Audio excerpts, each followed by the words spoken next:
Hello, everyone.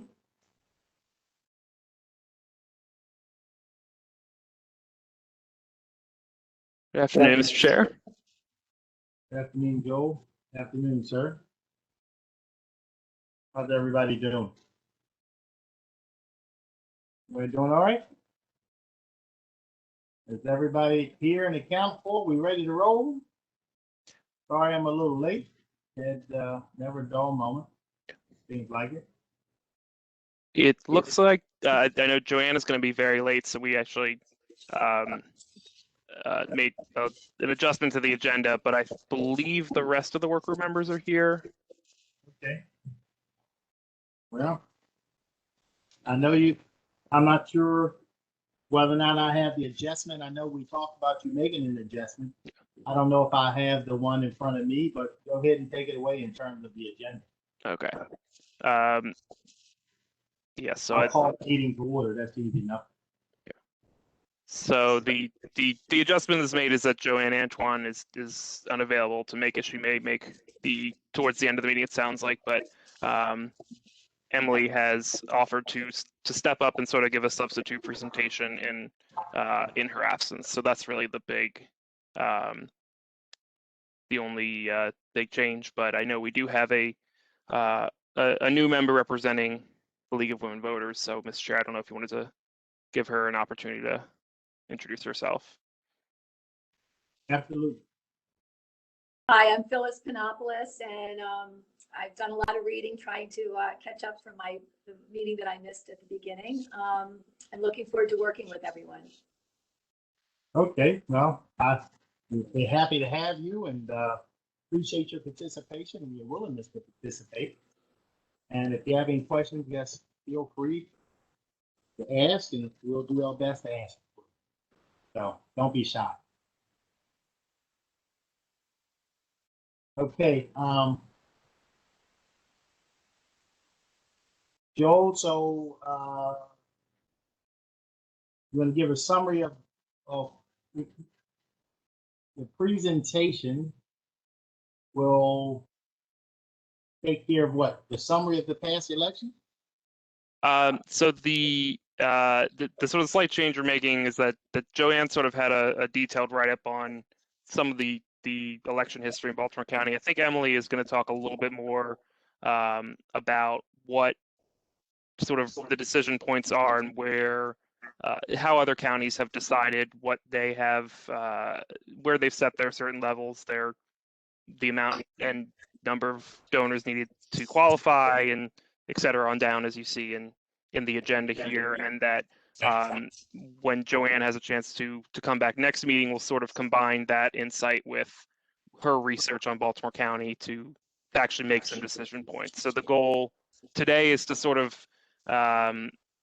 frame the conversation and figure out what our logic is for creating those numbers, and then by the end of the June meeting, we want to actually have recommendations on what those numbers are. So I hope that gives a good enough intro for me to turn it over to Emily. Sure. So hi again. I've already forgot your name. The new member from the league. I'm Emily Scar. I'm the director of Maryland PIRG. What was your name?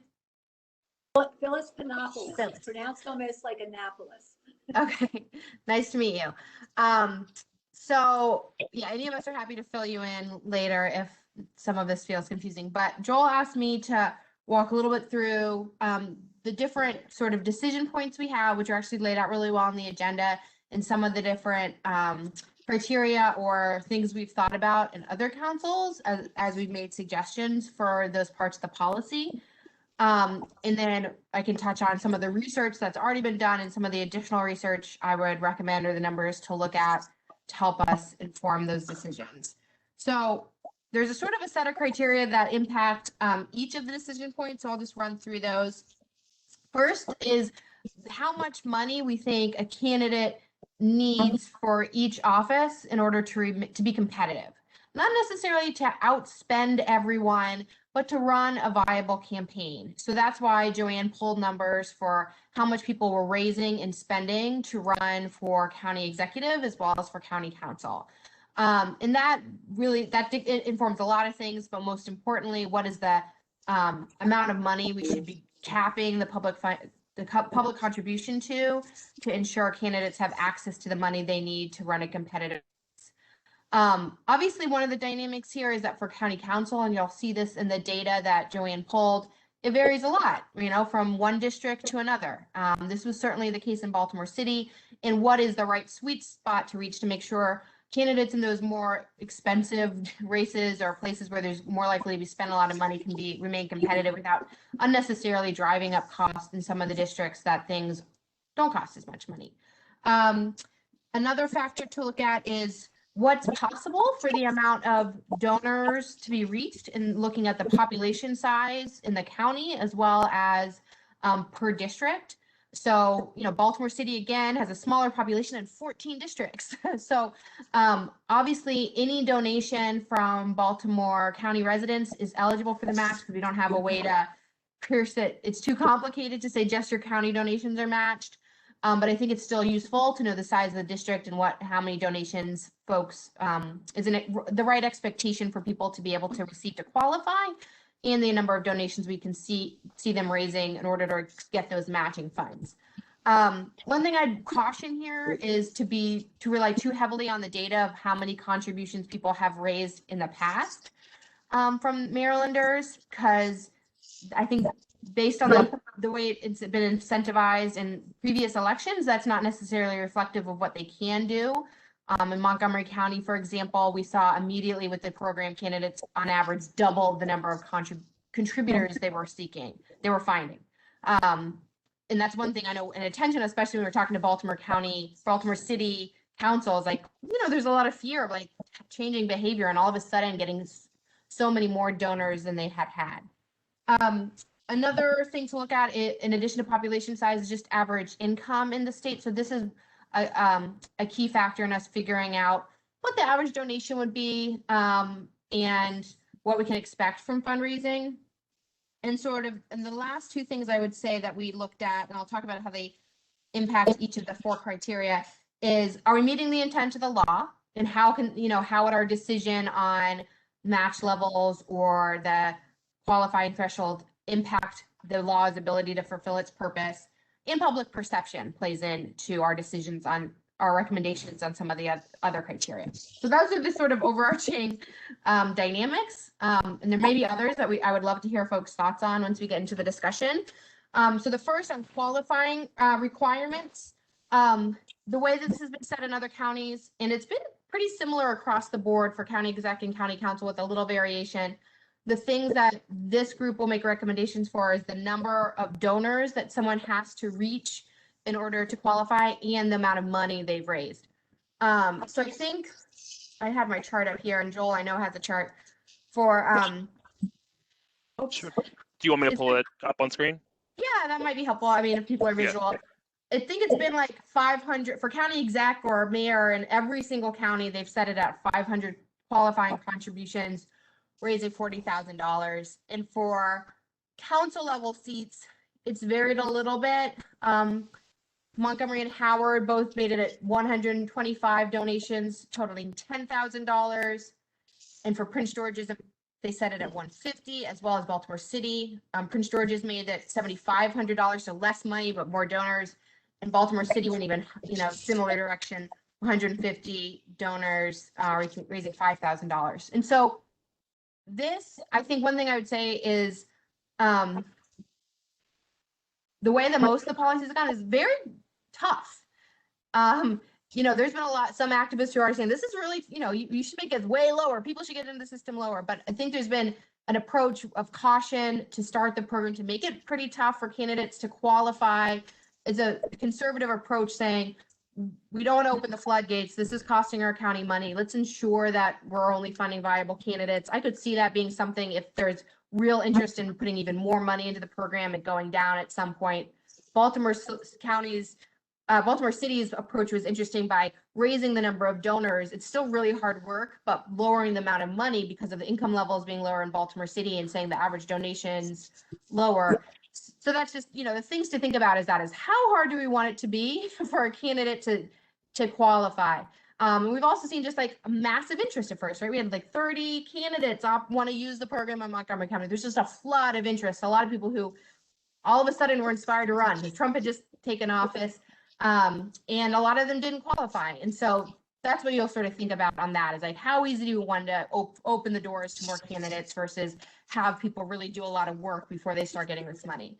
The cap in public funds, I think, is what you have listed next. That I think is the most straightforward of like, what is the level we think we can afford to give people within a regional budget that we'll be able to fund, and that makes the program viable for them to be able to say, I could run for office and win a race with that amount of money. And so that's very tremendously for exec. It's been 750, I think, was Montgomery County, and Baltimore City, I think, pushed it all the way up to 2 million, 1.5. I can't remember exactly where we landed. And then for county council, again, it goes a little bit into what's the sweet spot for the more expensive races. The other races, I would err on the side of making sure everyone can use it. So looking at like the most expensive county, because it is so hard to raise this money, we also found that not everyone is matching out. They're not necessarily reaching the cap. It's so much work to raise these contributions to get the matching funds that people are not going to just raise willy-nilly. It's not like they can also just keep the money if they don't spend it, like they can in traditional financing. If they don't spend the money or have a plan to spend the money, they're not going to raise it. It'll all go back to the system. And then I think that this other thing to keep in mind on that match cap is the public perception. This is the thing people are going to hear about. Baltimore County is going to give $1 million to people in public financing. So there's a lot of concern of like, what is that right level that we can sell to the public as a good investment? The third is the match rates. This is the one, and I would say all of this is a little bit of an art and a science. This is the one people gravitate to, and like this number, that number, and we can fiddle with what we think the right rates are, but I would just say we don't overthink it. Ultimately, changing because we're the first state in the country that's sort of done match rates tiered. Like a lot of programs have public matching systems in other states that it's like you get $5 for every dollar you contribute. Maryland's the first state that's been like, we're actually going to have a higher match for those smaller contributions to really incentivize small donors. That being said, the different thresholds and the 7-to-1 versus 5-to-1, that doesn't change much except perception and how quickly people reach their cap and how much money they can get, if that makes sense. By having a higher match rate, all it means is it makes it faster for people to get to that cap. Obviously, it does make a difference to incentivize the higher donations more, and that's why we encourage folks to do it. But I think people sort of overplay how much these different rates matter. I think the optics certainly does matter as far as, you know, I think if they said we were matching something 10-to-1, it would sort of, to me, that feels exorbitant, even if it's not even. So that's what to keep in mind there. And then the public perception, goes into that. And then finally, I got the backwards. I talked about the match donation before. The amount of money people can give, whether it's 150 or 250, is what most folks have settled on. I think every county has set a cap of matching funds only go to up to 150, but some allow a donation up to 250. I think the things to keep in mind here most are ability to remain competitive and intent of the law. So those purist good government folks like me will say, don't allow any donations over 100, or most people can't afford that. That being said, we totally understand why most of the counties have moved towards 250 because they want to make sure that once a candidate has reached the cap, especially a candidate for county executive, they can't get any more public dollars, but by taking those a little bit bigger checks, can they still compete with a big dog who's taken $2,000 contribution? That has helped ease that. And what it does is sort of raises the average contribution a little bit. And it sticks with the spirit of the law without undermining the intent of every small donor having pretty much equal say. I think that was I just spilled a lot. So we can retouch on some of those things. Joel, was there more you wanted me to touch on? No, I think that get a good coverage. I think maybe, if you have experience to draw from when we break it down one by one here to say, well, why did County X do this and County, Y did this, that might be helpful, but I think that was a good Yes, overview.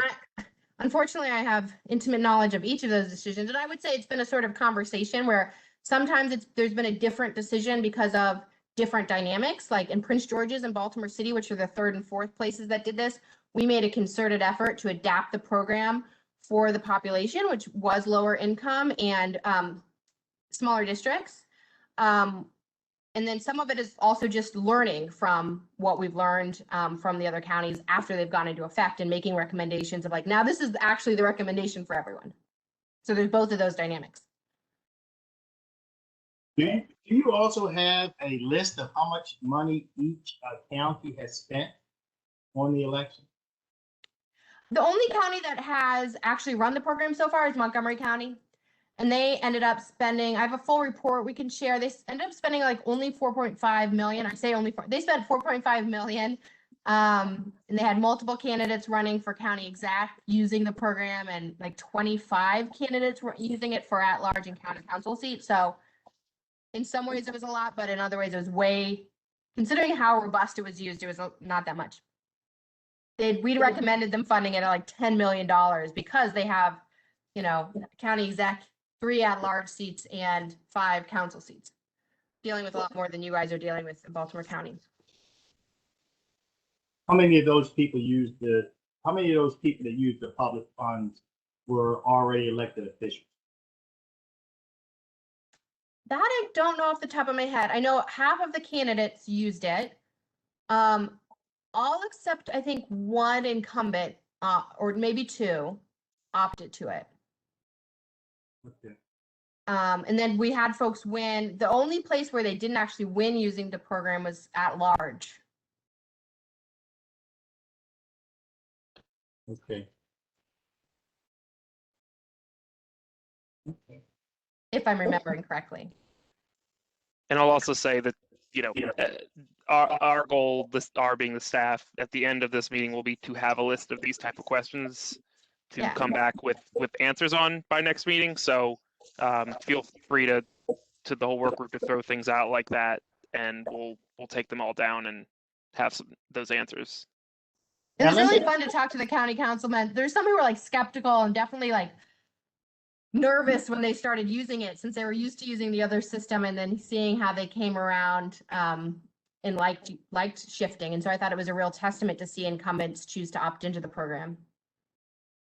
Yeah. So What- go ahead. I'm sorry. Somebody else. No, that's all right. Wasn't there like 25 people running at large in Montgomery County?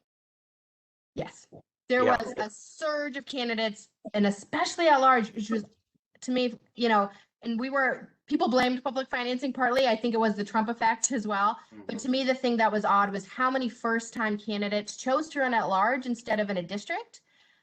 Because it's like, you don't, you know, I think it might have been, this is just my psychological idea of like the idea of running for an at-large seat's like, I'm going to go earn my spot, as opposed to I'm going to take someone on. That I think maybe people felt less I don't know, like it was less scary, even though it's way harder. That's my gut of why there were so many at large. And I think why the at large folks struggled. You know, we saw two incumbent district folks who won an at large, or 2 incumbent folks who won, and then 1 new person. So it's those who, you know, as you'd expect, you have already some campaign experience under their belt. It's like the reason why people run for delegate, right? There's 3 of them. Yep. They're not, there's psychologically, you're not running against one person. So, yep. The Okay. top 3. Yeah. Okay.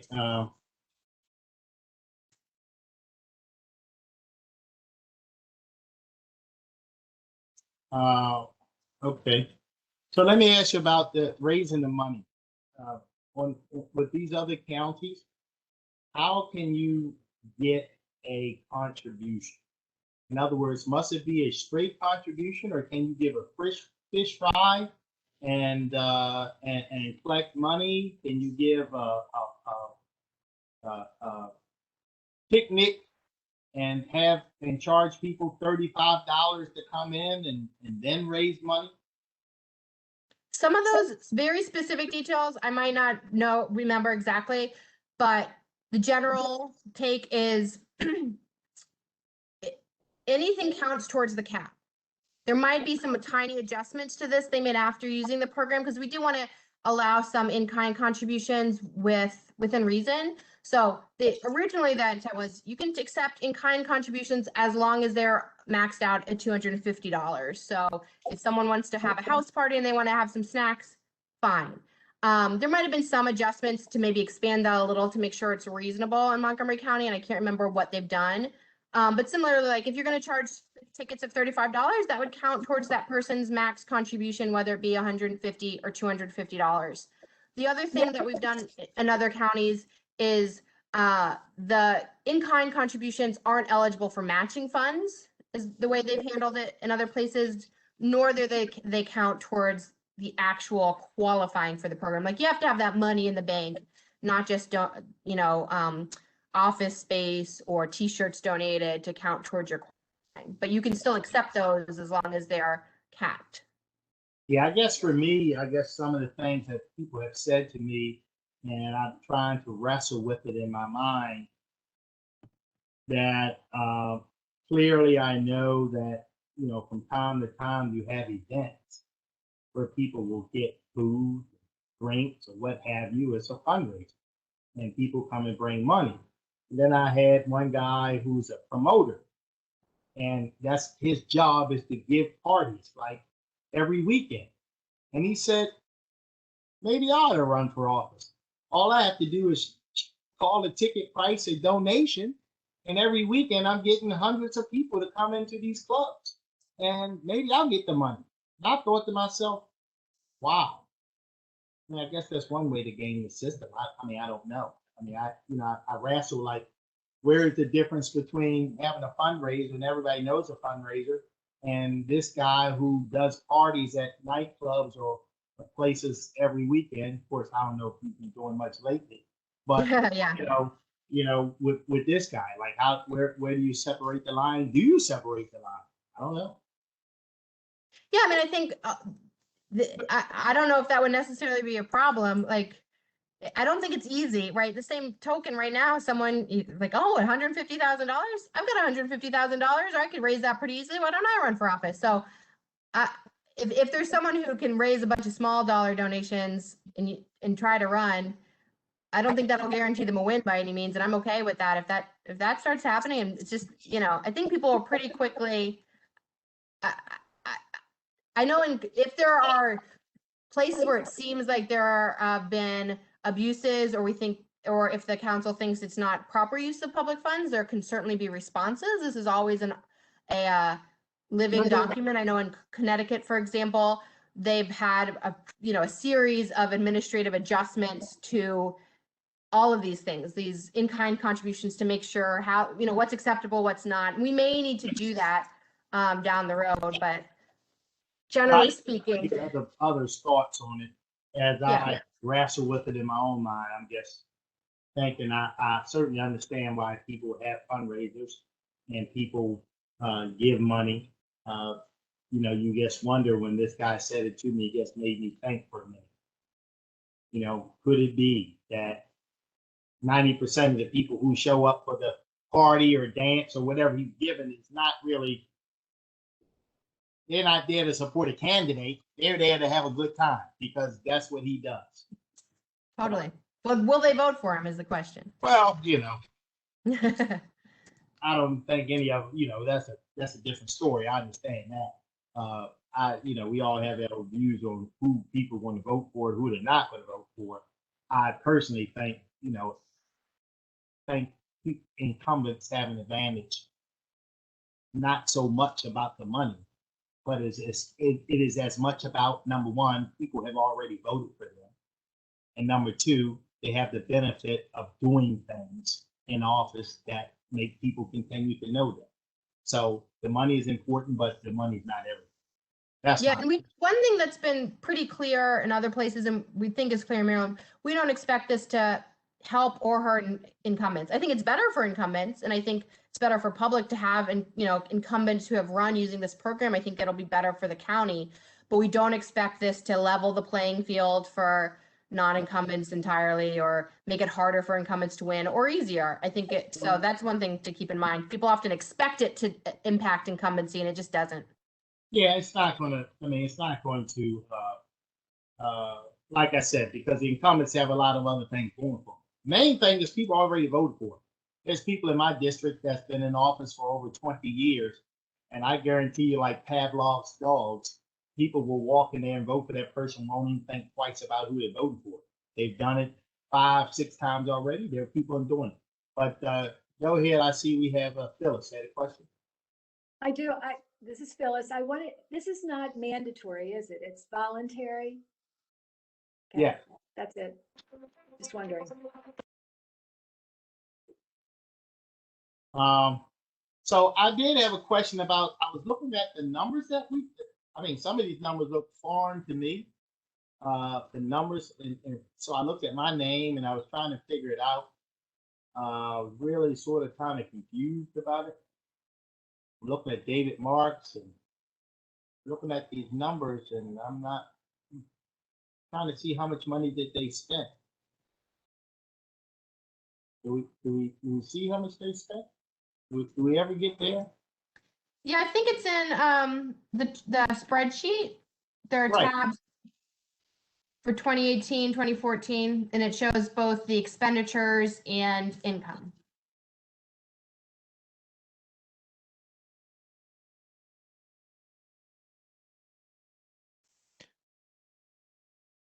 Do you want Okay. me to pull that document up, Mr. Chair?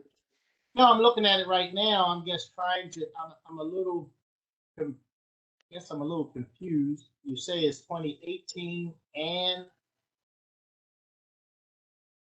The Excel spreadsheet has a tab for the last 3 cycles. We've tried to do that so that we can see how things have changed over time and how the cost changes when, for example, there's a competitive race versus not a competitive race, an incumbent versus not. It's just better to look at a larger time span than one election. okay, because I guess the part that I was looking at, for me, for example, says my expenditures were $99,000. Now I guess I'm a little confused about that. Is that saying that was $99,000 that I spent in the last election? I think so. We'd have to ask Joanne when we. Oh, here we go. The date ranges. That was from. She looked at the entire cycle, so January 1st, 2015, and through December 31st, 2018. Oh, okay. Okay. All right.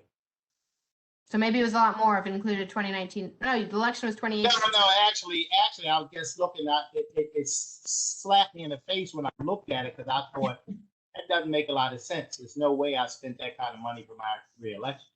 But then when you say you looking at the entire cycle, then you're taking in every community picnic I funded, every volunteer softball team that I paid for the jerseys, every penny that left my campaign account, and most of it was benevolent things for the community, as opposed to running for office. Because running for re-election, I'm here to tell you, I may have spent maybe $35,000. Yeah, you didn't have a challenger, so yeah. I didn't have a challenger, but I felt pretty confident that that people would vote for me. Yeah. So I mean, go ahead. I'm sorry. I mean, I'm the same way, Julian. I did not have a challenger in 2014, and I won my first election, I think, with around 65 to 70,000. Which what Julian says is absolutely correct. We are always giving donations to groups. Now, the campaign finance rules say that it has to benefit a campaign. Our names are on it. People, like support us doing this, but there are a lot of benevolent, things that we pay for. I mean, the reality is, it's something I've been fighting forever. But my colleagues look at it as a slush fund, so they don't want to get involved in it. But the reality is, as a council member, I have $0. We just voted on $4 billion for the budget. But if somebody comes to me and say, we have this little league team and we want you to fund us to pay for these jerseys, the only monies I have is my campaign fund. That's it. Or it comes out of my pocket. I don't have $1 from Baltimore County government to give them. And I think we should, but the reality is we don't. So if you look at any of the council members and you look at these numbers, I'm not alone. I know my other colleagues, so we discussed this. We fund all sorts of stuff in our communities because people expect us to do it, and they don't really care about, the fact that I don't have any money from the government. So I have this campaign funds that I've been able to raise, so I use it. I'm not the only one. Kathy funds fireworks and you name it. So that's why I looked at that number and said, $99,000. Whoa, there's no way that I spend that much money on the campaign. But if you're going from one end to the other, in other words, maybe we need to focus that number on maybe the month of the actual campaign, because that's when the money is being spent for the campaign. Spending it earlier doesn't mean anything. That's why I think it's so important to have you and Councilman Marks on this call, like folks who actually know what it's going to cost. Like all this can be as additional information for us. And so having a realistic sense of like, no, I raised $100,000, but really you only need $50,000 to run in this district. Yeah, it's all art, somewhat science, somewhat art, and knowledge. There's only so much that we know. Yeah. Now, I just think that if you're a council member and you're making bad decisions, no amount of money is going to reelect you. And we've had incumbents. Julian beat an incumbent who and in that cycle, 2 incumbents lost in the primary. And if they've made bad decisions, no amount of money is going to win them that race. Yeah. Oh, it's no question about that. That's why I was looking at the numbers, because it sort of caught my attention. I want to thank you. You've done a really good job researching this. I mean, this is really good research. Oh, yeah. Well, I don't get credit. Joanne did most of this number crunching, but thank you. It's awesome. It's very good. Very good. Yeah, because if you look at we know who, just being in the politics, I may not know everything about David's race, but I pretty much have a pretty good idea. I may not know everything about Tom Quirk's race, but I have a pretty good idea. And so I'm just looking at some of these numbers, and I think these numbers would be much better if we were to focus on those last couple of months, or the last month or so in between when people are actually voting. That'll tell me about the mailers and whatever TV ad or Facebook or whatever you're doing. The whole cycle might be deceiving with us, only because I know that everybody does that benevolent spending, if that's what you want to call it. And then just to give you a sense, yeah, you can certainly look at that if we need to go down to that level. But again, I also think just how much as a candidate, how much money you probably need without even looking to see how much candidates have spent, right? So in every single county for county council, we have smaller counties, right? Baltimore City, there's like 50,000 people in a district. Montgomery County, it's 200,000. Yours are what, 120? Yeah. Every county has basically said $125,000. I think Prince George's and Howard went smaller, down to 75K, but between 75K and 125, that's how much money we need to provide in matching funds for them to run a viable competitive race. And so to me, it sounds like a very expensive number. Maybe, and like I said, not all of them are used at all, right? So people aren't going to spend that much just because they can, but looking at the more expensive places and the cost going up, most places have thought they need 75 to 100, I think, to run. So, if you take a county council race, so you don't need television, you don't need radio. The money is spent on mailers or social media. The most expensive way that we've all done it over the past has been mailing, where when you send a piece of literature out, you have to print it, you have to address it, you have to send it, and that's the most expensive way. Every day we move forward to digital. Every day, it may not even be, I don't even think it's that effective anymore to spend all your money on mail when you can get so much more with a digital campaign. So I know for a fact in Baltimore County, $125,000 is a lot of money. $125,000 gets you, not counting the matching fund, if you only count what we gave, it'll get you, what, 10 mailers? What do you think, David? 10 mailers? 125,000? Yeah, it's about 10. And in reality, their experts would tell you, you need a minimum of 3. In a primary, in a Republican primary, it's like 10,000. In a general, my district, it's like 20. That's why I'm looking at 120,000. That seems like a lot of money. I know it's a lot of money. I ain't know it seemed like it.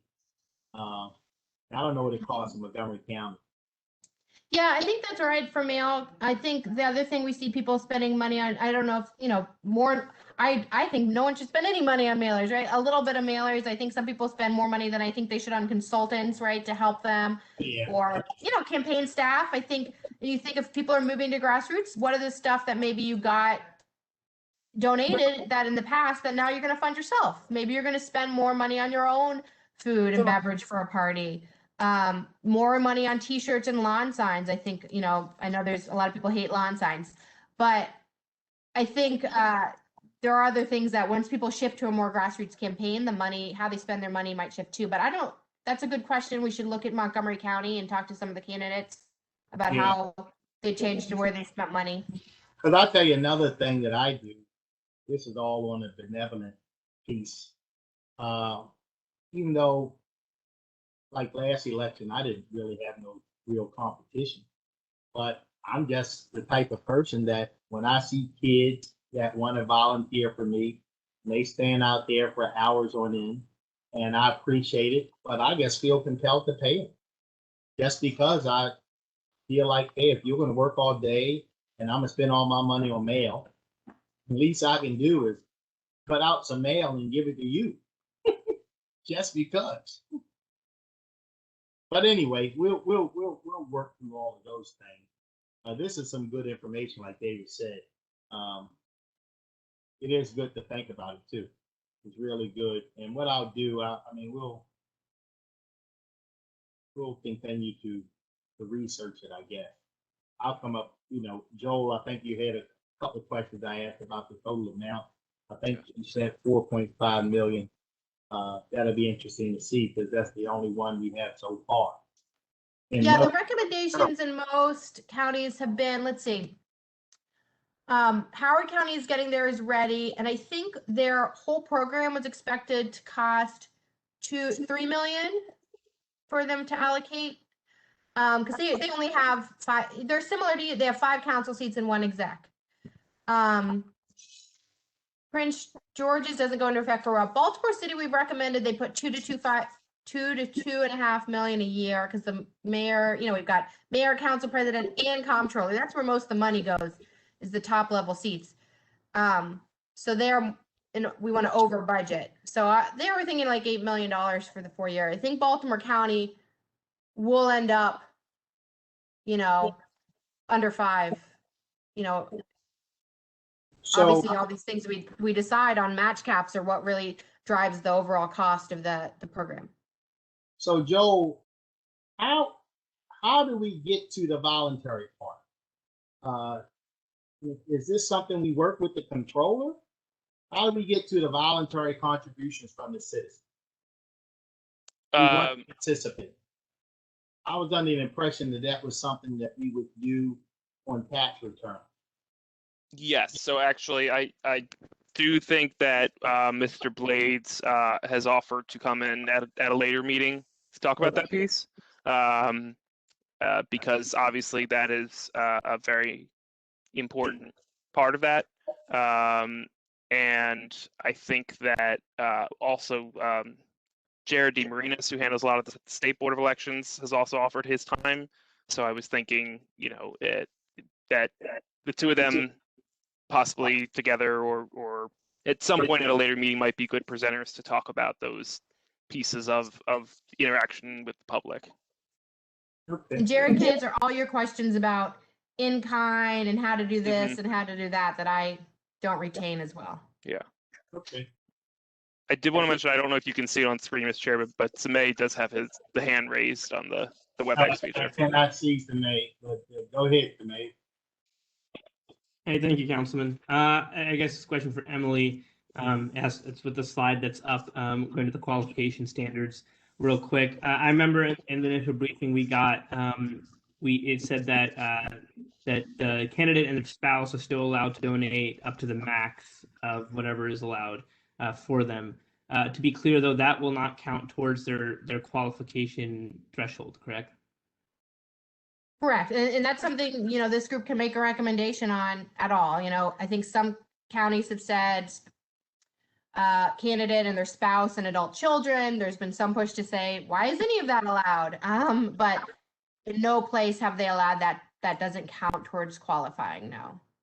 Yeah, I think that's something I looked at, and correct me if I'm wrong, but I think the number is 6,000. I may be wrong. But when I looked at it, it looked like a pretty hefty sum in comparison to what the cap is going to be. So, personally, I think even if other counties haven't done it, I think that's something to definitely take into consideration.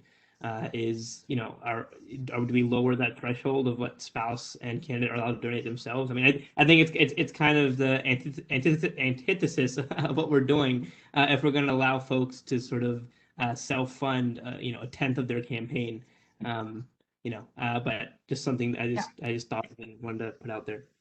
Yeah, I've never recommended that be allowed, but I've never opposed a bill because it's in there. So to me, I guess to make sure I understand what you're saying, you were stating that you do not think a candidate and his spouse should be able to have their donations go towards or count as a contribution. Is that what you're saying? Well, it could also be candidate and her spouse, but in any case, I do believe I don't believe that they should be allowed to do it, at least not that much. I mean, if you look at it, I believe it's 6,000. I mean, if we're talking about a cap that's in the 70,000 range, that's a tenth of what their cap is going to be. They're allowed to donate themselves, and so I think that kind of goes against the grain of what we're trying to do here, which is to get rid of the influence of singular large donors or singular large influences. Even if that influence happens to the candidate's own wealth, it's still something to consider. So I think one thing I would like to consider is getting rid of that. So what is the $6,000 cap you're talking about there? So in other $6,000, I mean, come to me. The 6,000 is this a $6,000 cap that the election fund is putting on the persons to count? Because there is no limit for an individual or his Yes, sir. spouse to give towards it. in the public financing program, there in other counties have said the individuals and their spouses can give more than the $250 limit to their own campaign, but it is capped at, I think, 6,000 or 12,000 in aggregate. So that's been one of the provisions, not one of the ones I mentioned earlier, but one of the provisions to opt into this program is you're accepting a limit on personal spending as well to ensure that, people can't just spend $1 million of their own campaign while also taking public funds. That's been the intent of that. Okay. So I guess my point is that I think that limit should either be the regular limit of 250, or maybe definitely less than 6,000, which I think is that number is coming from Councilman Jones. I think from the report we got before last meeting. I think that's what all the other counties have adopted, the 6,000 limit or 12,000 aggregate. And so I think it's something that we could look at to lead the way maybe and say we're not even going to allow that because especially if it's 12,000, now you're talking about a fifth almost of the total amount that a candidate can raise can come from, their household, which, it takes away from the emphasis of the program. Okay. I got you. I just want to make sure.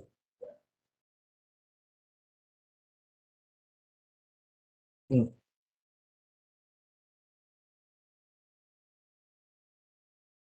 making a note.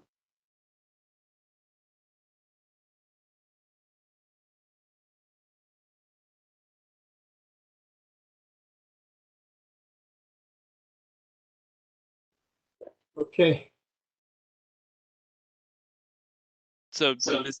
Chair, do you want to sort of walk through these one by one, or have the work through this one by one now that we've sort of parsed them out. And for example, this first one, I think Emma mentioned a little bit about the lower numbers here based on income, but do you want to sort of walk one by one on the logic behind some of that?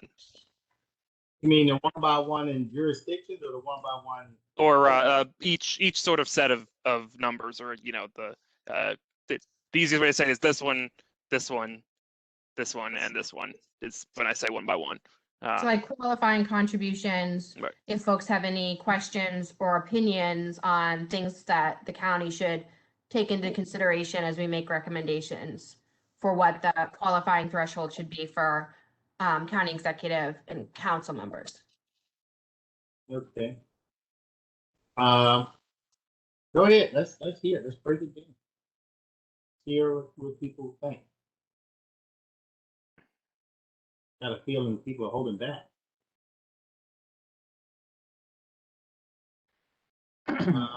How many people are in a Howard County Council district? You know? Yes, well, roughly 65,000. We're like 130, right? I had that 120 is what I pulled, but that's from probably outdated census numbers. Yeah, so we're probably closer to 130 now. Yeah, okay. Well, okay. I guess that's a good way of looking at it. I mean, not to get into splitting hairs. I guess we're never going to be perfect. 65,000 and we with 130,000, and I guess for me, what matters to me more than anything is how many people are voting. That's the number. That's the target. Primary 16,000 for me. In a general election, somewhere around 40,000. So that's the number that I focus on. Is that the number voting for you, like the number you need to win, or is that the total number of votes in your district? That's the total number of votes in my district. And that number will be much shorter if you go to the 7th. Primary. And so that anyway, I don't know. I don't know whether or not all things are the same. Just don't know. You know what I'm saying? In other words, is it the same percentage of people voting every place, give or take, plus or minus? I know there's higher, like definitely much higher. Howard County has incredibly high voter participation. It's been lower in Baltimore City, although we had record-breaking participation in this year's mayoral race. And then donor participation is pretty terribly low across the board.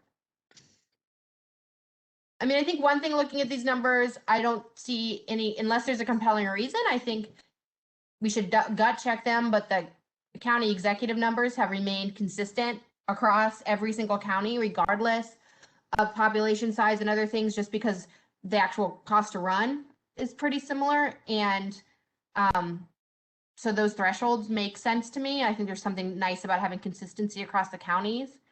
For the district seats, I think the contribution numbers have shifted from 120 to 150, and 125 to 150 for the number of donors, which I think either of those would be very tough, but achievable in the county. And then as far as money raised, I think Prince George's and Baltimore City have a lower average income. Baltimore County is actually pretty similar to Prince George's. So it might not need to be quite as low as 5,000. It could be 7,500. But I'm eager to hear from the folks who run for office if that seems ambitious but achievable. You're muted, Councilman. Thank you. I guess the second part about what did they spend would also be, for me, what did these individuals who participated in the system, what did they raise and what did they spend?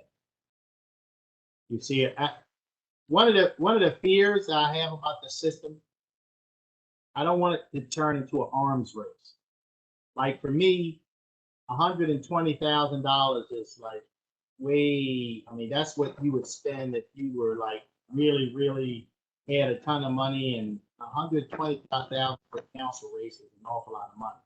What I would not want to happen is for us to say, okay, we're gonna set up a system where other people get $120,000, and then you force the people who can raise the money, and now all of a sudden start spending $200,000 on the race.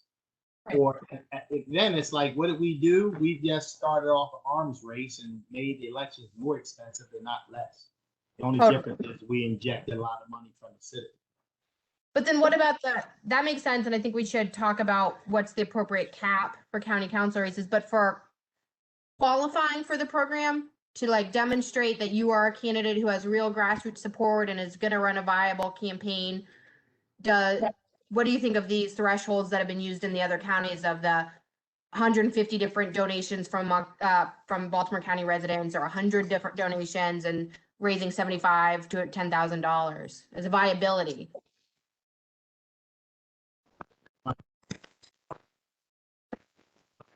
I like the 10,000, quite frankly. I mean, I think we're roughly comparable to Howard County in a lot of aspects. I don't know about you, Julian. That seems logical to me. Well, I mean, I guess I haven't really given it too much thought. How much is that per donation? You say 250 is the max?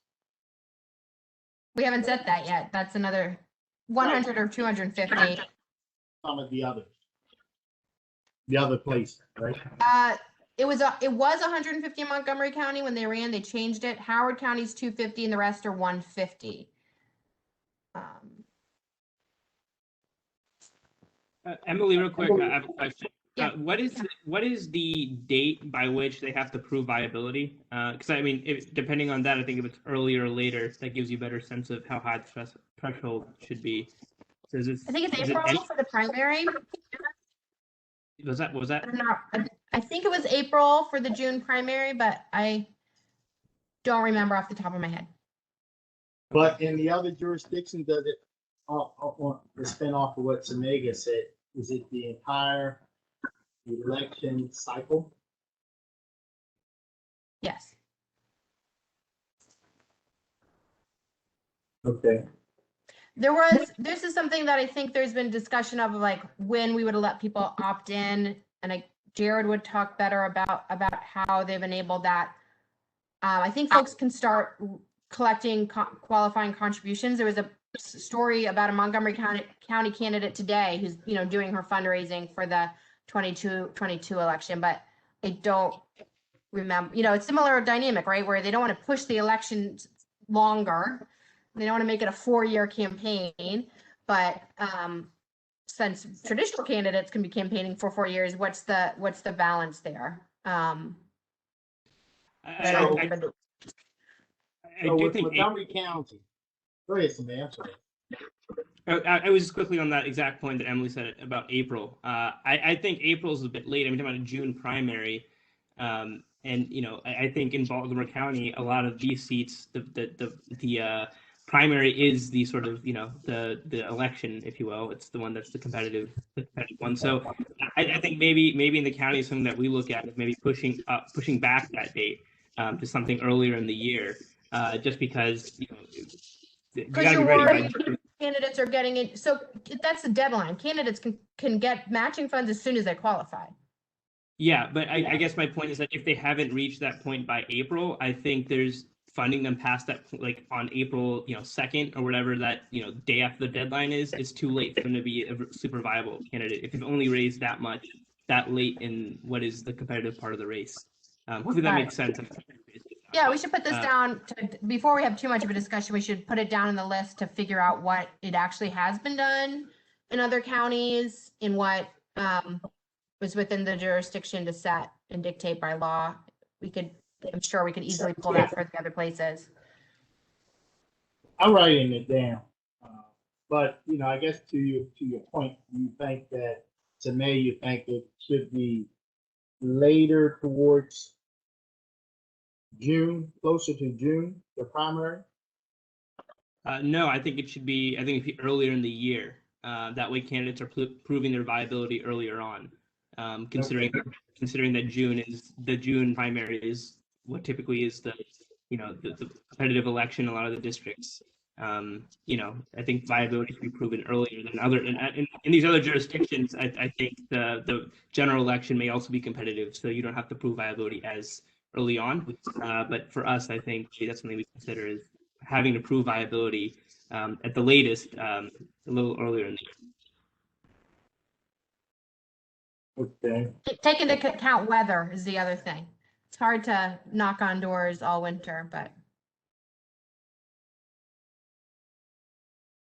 Okay. So a person in Montgomery County raises 40 people.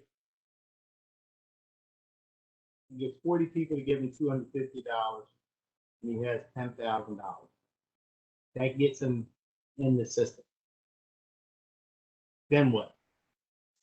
we have to reach 125 people to give them 10,000. Yeah, I think they need to reach both thresholds, right? So 125 people with $80 a person.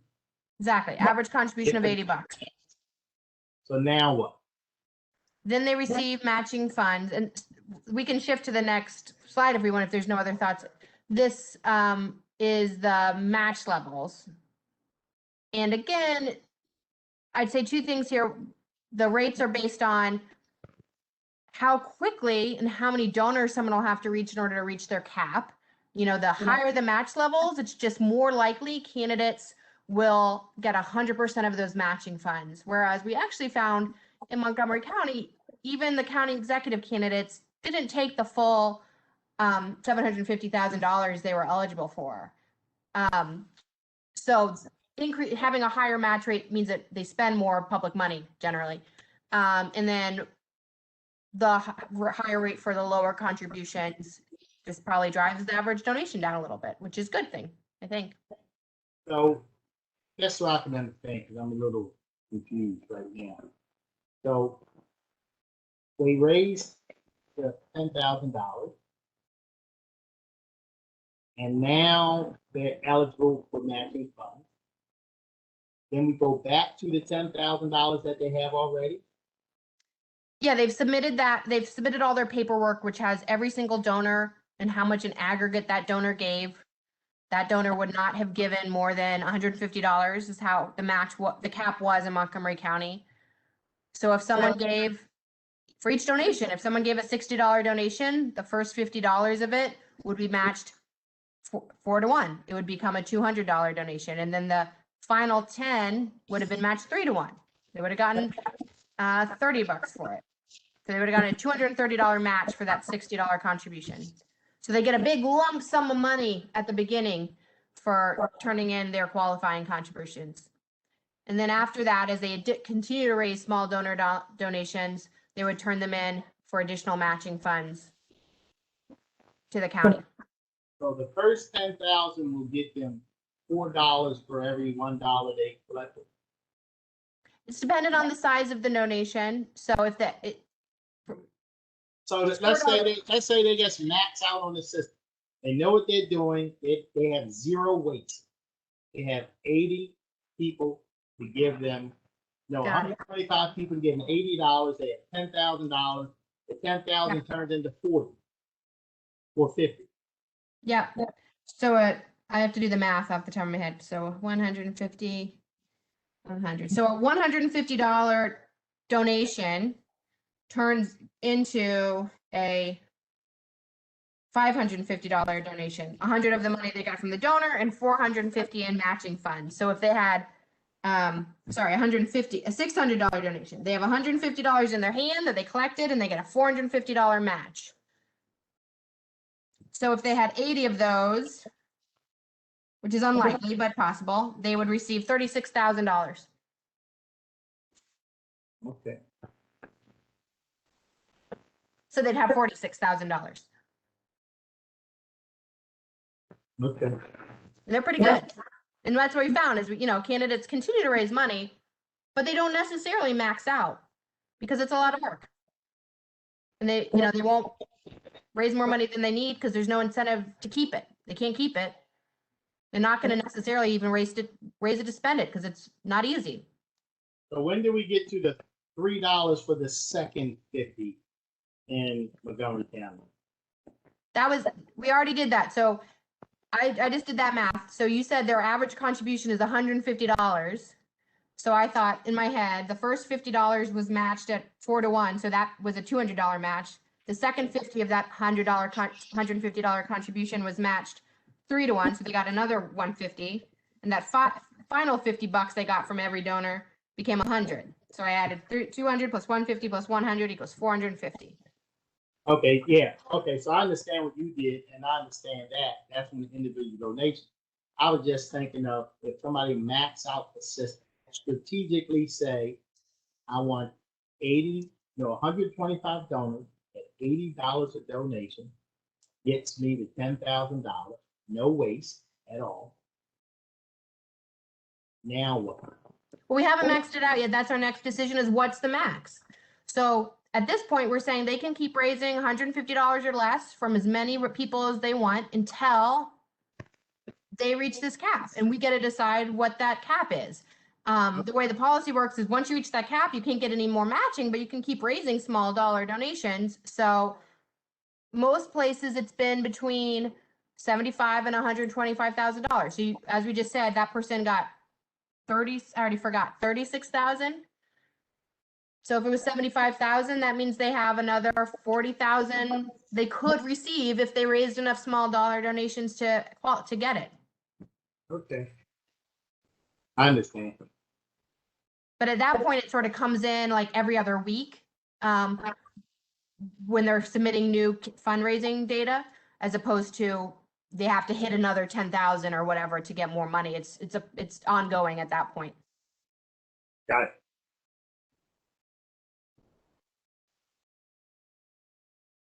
But it sounds like you think pretty strongly that it doesn't need to be as high. This $125,000 that we've seen in Baltimore City and Montgomery County isn't necessary for Baltimore County based on how much it costs to run in each district. Yeah, I think 125 would. That's probably the. I agree with that. I'm not gonna say it's the pie in the sky, but man, you spending an awful lot of money on $125,000. In order to get your message out, that people know who you are after the third mail. I'm glad to hear it because we've seen races like Baltimore City. Some of these races are costing $300,000-$400,000. It's tough. I agree. I wish it didn't cost that much to run for local office. I mean, the reality is, and I can give you examples after examples. And Baltimore City was a perfect. This last election was a perfect, if you will, opportunity for people to do research. So you have somebody like Kimberly Placer with $8 million. It's almost like I tell some people, like I know some people who will tell me something 50 times. I heard you and understood you the first, second, and the third time. Telling me 50 times doesn't change my understanding and it doesn't change my mind. You just annoyed me by telling me 47 more times. And I think that's what it is. And a lot of times, some of these really, really expensive elections, you look at it with them. It doesn't matter how many mailers you send. People know what you're selling. They know who you are. They make a determination. And they make that determination. It doesn't matter whether you send them 10 mailers or 5 mailers or 100 mailers. They know who you are. They made up their minds. So that's why I said the experts say people may not know who you are the first, second, but the third time they know who you are. They So know. what, do y'all have any sense, just gut, of what would be a more appropriate level? We've done, it was 75,000 in Prince George's, which again is similar population per district. Oh, I don't know what it is per district. Of what you think will keep up with the cost in each county or each district. What is everybody else thoughts? I think you could win with in the 70s. Yeah, Julian, I mean, everyone else, yeah. I think 70 is a good number. I mean, I think 70 is a nice number. If you can get $70,000, you can run a very nice campaign. I really believe that. What's the most expensive district? That's a really good question. And I'm going to say the fact that you have to mail to so much of the third district makes it expensive. I mean, Because it's more rural? it's more rural. Yeah. I mean, you can't walk a lot of the third. But if you look at the third district, well, you know, it's much more spread out. You look at Wade Katz against Todd Huff. Todd Huff spent a ton of more money. Ton. And so I mean, I don't know. When I count the mail, it doesn't matter where the district is. I'm counting mail. You know, the cost of a piece of mail is the cost of a piece of mail, whether they send it across the street or across town. That's where I was counting, David. I was just looking at the cost of mail and making sure a person can sit, like, you know, making sure a person could send out. You know, if you're first time running for office, like when my first time running for office, and even I mean, I wouldn't hire any consultant. I didn't either. I still don't hire any consultant. You know what I mean? Like, are you kidding me? I don't have money for that.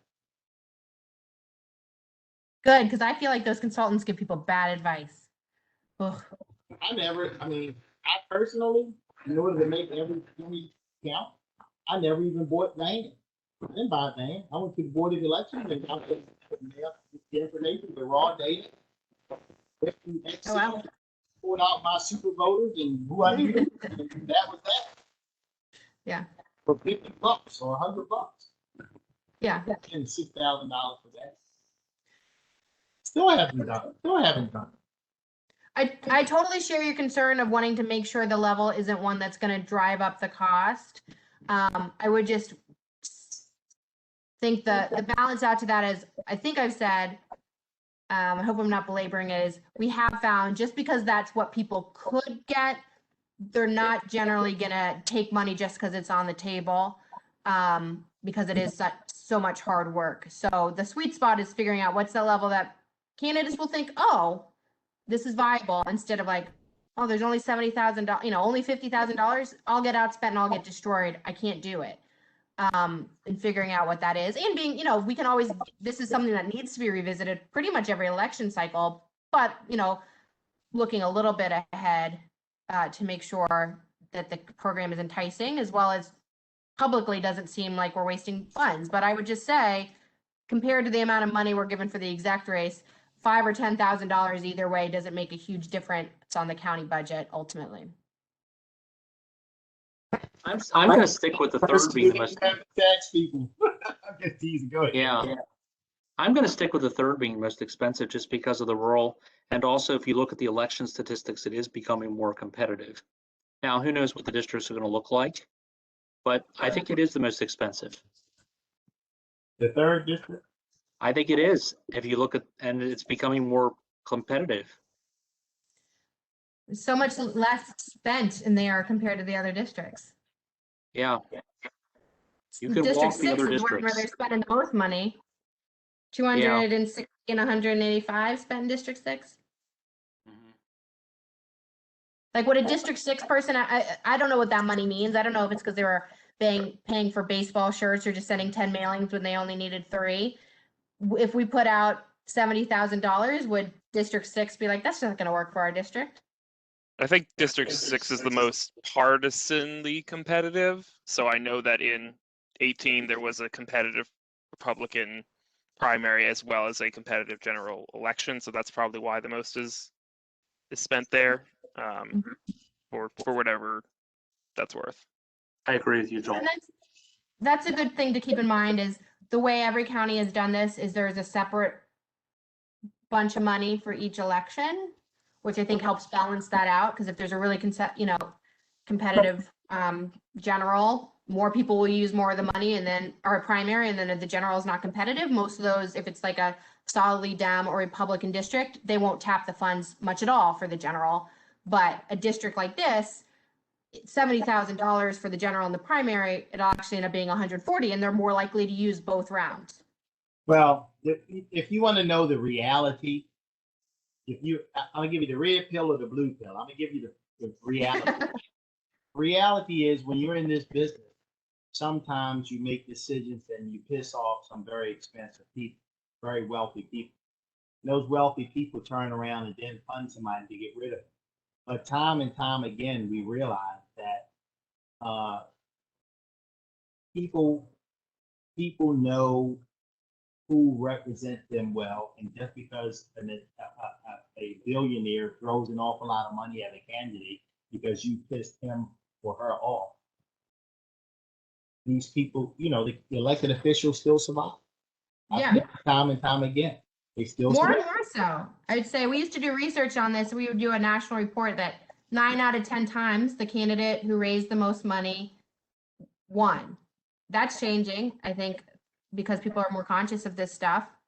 And I think with a system like this, where your fundraising is more reflective of your actual community support as opposed to who you've pissed off or pleased. When you see Well, somebody like what's his name, Ryan Noraki, shows up with 185,000, you better believe he spent all of that on the campaign. Whereas Kathy's 266, I know for a fact she funds things like same things we all fund, but also fireworks and some other things. So she may have actually been outspent in this race, to be honest with you. Well, the reality also is that people are not voting beyond their parties. I mean, when I was first elected, I could get tons of Democrats voting for me in Towson. And, my opponent last time skipped almost every community forum and spent a few $1,000s and got 41% of the vote. And I think tied me in Towson. And it's just that Democrats and Republicans are not crossing over.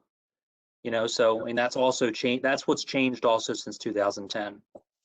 Well, that was not to get into a big debate, but the Trump effect. That's exactly, yeah. Trump Yeah. effect was very, very damaging to down ballot Republican candidates. And it was and we can point to some county executives around in this region who won because of Trump. And Hogan in 2014 with what he did with George Harmon, right? Yeah. George Yeah. Harmon got 44% of the vote. Yeah. So anyway, all right, enough of Yeah. that. We're not gonna be able to split all of these hairs. Well, I think, the last two sort of decision points to discuss, I guess, one was also similarly the cap for county exec. I'm trying to double check. I think Baltimore County, they might have actually bumped it to 2 million, maybe it's 1.5. What is the appropriate amount of money to offer to someone running for county exec? This is where it's going to cost the most, and the optics, this is what the newspaper headline is going to be. But 750 is what they did in Montgomery. Prince George's, Baltimore City really upped it because we've seen the cost to run for mayor go up and up and up. So I don't know if folks have a thought yet on that. I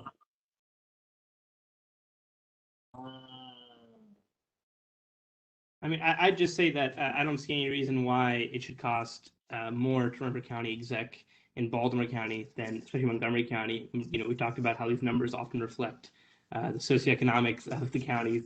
I don't think Baltimore County is that much more well off at all than Montgomery County in terms of general well-being. I think 750 seems like a very fair number. It's something that I don't see any reason why we would cross.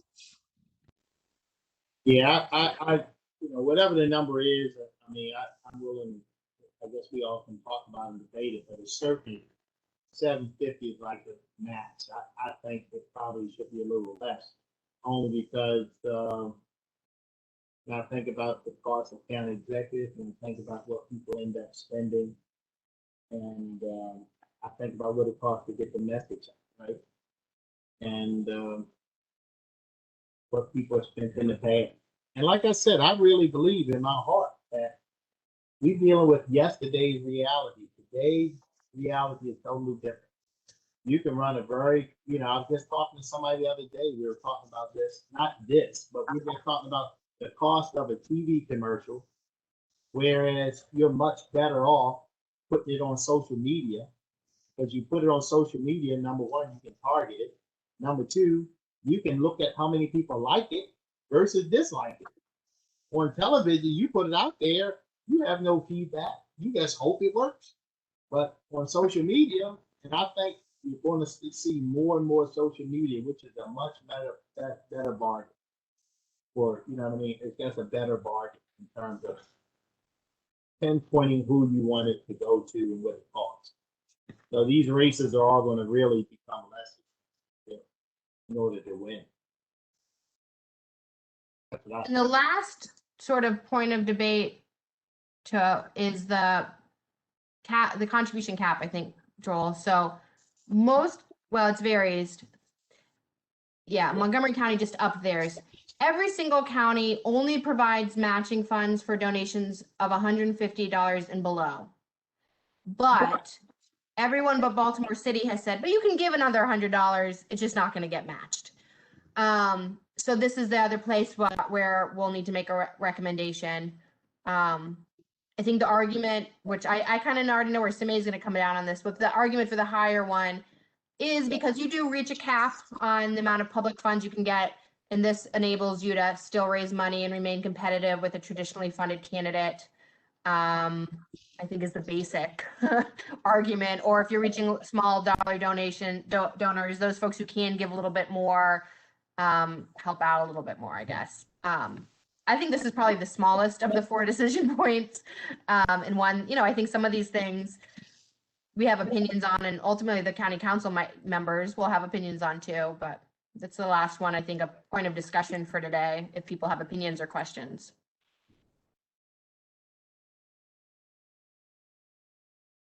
$50 is a good number. I've been doing a lot of talking. I like other people to talk for a while. Councilman Marks, did you say you think 250 is a good number? Or 250 seems like a good number. Yeah, sure.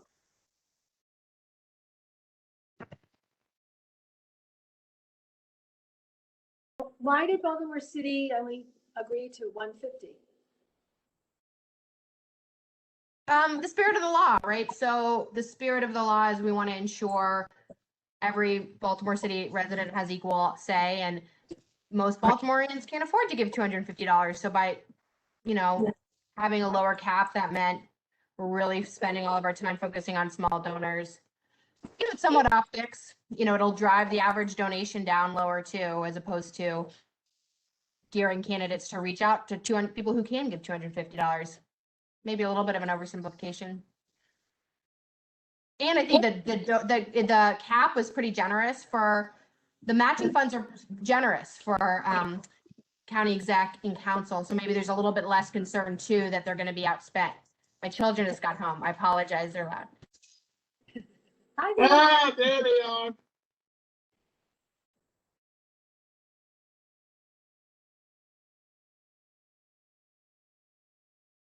Very, very cute.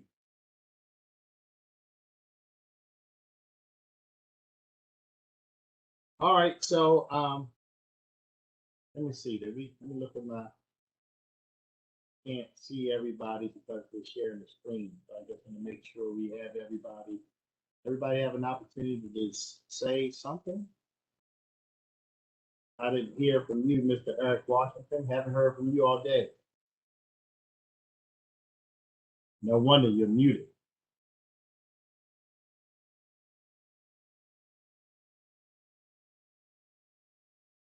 You're still muted. Put that in my budget message today. I said we all are used to hearing this new phrase. You're muted.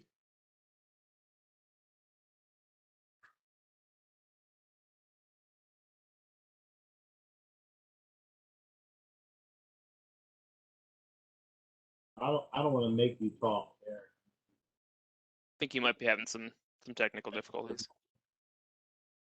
Okay. Hello? Oh, Hello? now we Yes, hear you. sir. Can you hear me? Okay. So actually, I think it has been wonderful just to listen to the councilmen share because you guys actually know where the money's going. And I think this is going to take some thought. I don't think we can really just hash it out as quickly as we think and say this money should be allocated here. Because as a person who ran for the House of Delegates, that race is even getting bigger just to win a $50,000 seat, which is ridiculous to me. But so I think it's going to take a lot more thought and putting in. I mean, we can follow the baseline with Montgomery and Howard County and be safe. But I think we don't need to really rush unless there's a timeline that we have to really get this in, because Julian and David, they really opened my eyes to say, wow, where the money's going. People just don't really realize. In our district, I'm in Todd Crandall's district, and of course that district on our side of town is poorer. Maybe those individuals can't afford that much money for contributions, as opposed to the west side or the middle Catonsville area. So it's going to be a real challenging trying to find a balance about where the money goes and how much money we should allocate to this and that. Wow. You're holding that in? Well- Glad you got that mic fixed. Yeah, that's some good oversight. Good insight, I should say. What else? Anybody else? Who else is here? We haven't heard that.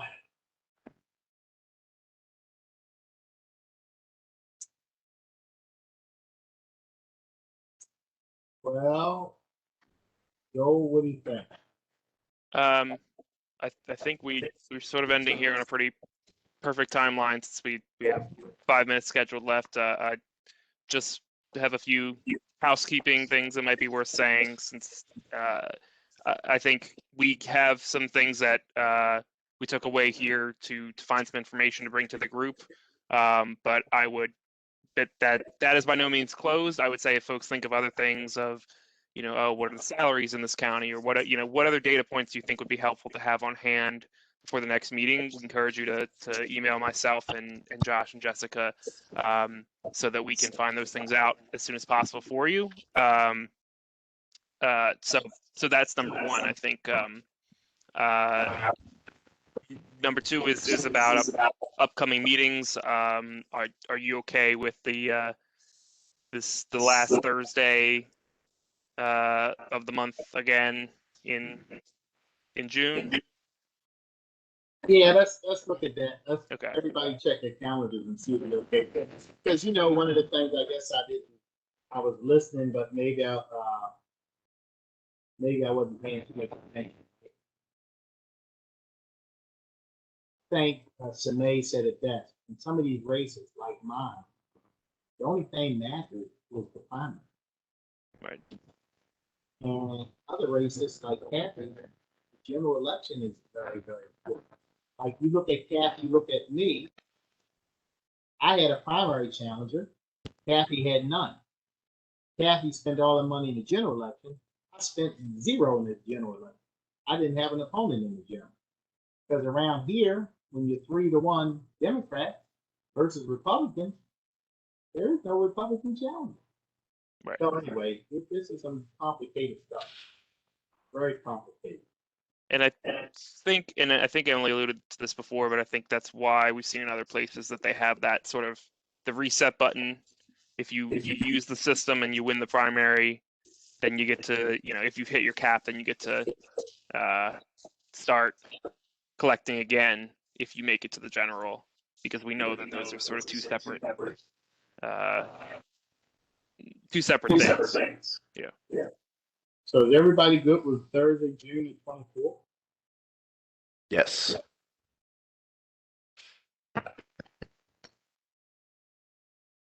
And then the other piece of that is, this is probably not a decision we have to make right now, but I wanted to throw it out there since the staff talked about it. Is county government is beginning to do things in person, and maybe to gauge how comfortable folks are with that, and if that works out, timeliness with them.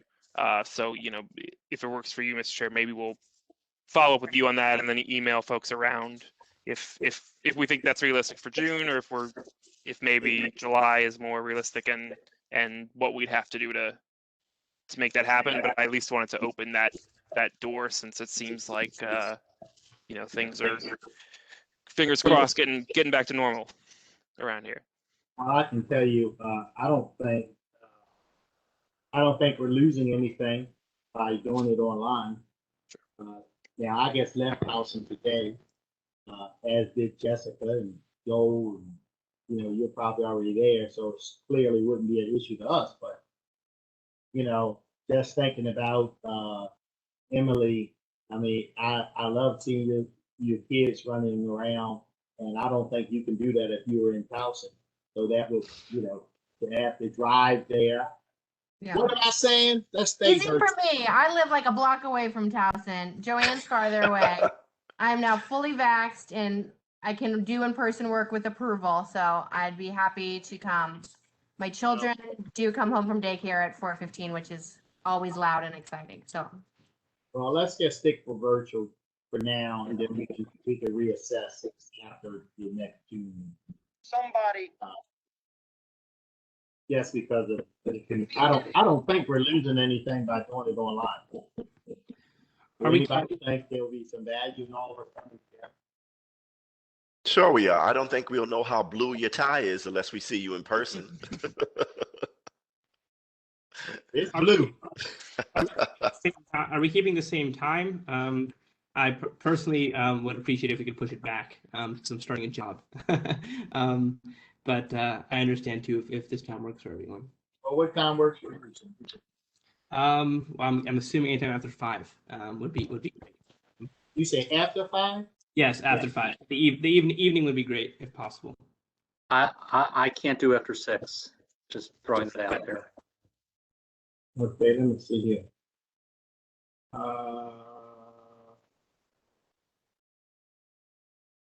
You can't do after 6. Let me see, I haven't even looked at, I'm trying to do 2 things here. Joel, would we want to put out a doodle poll or something like that?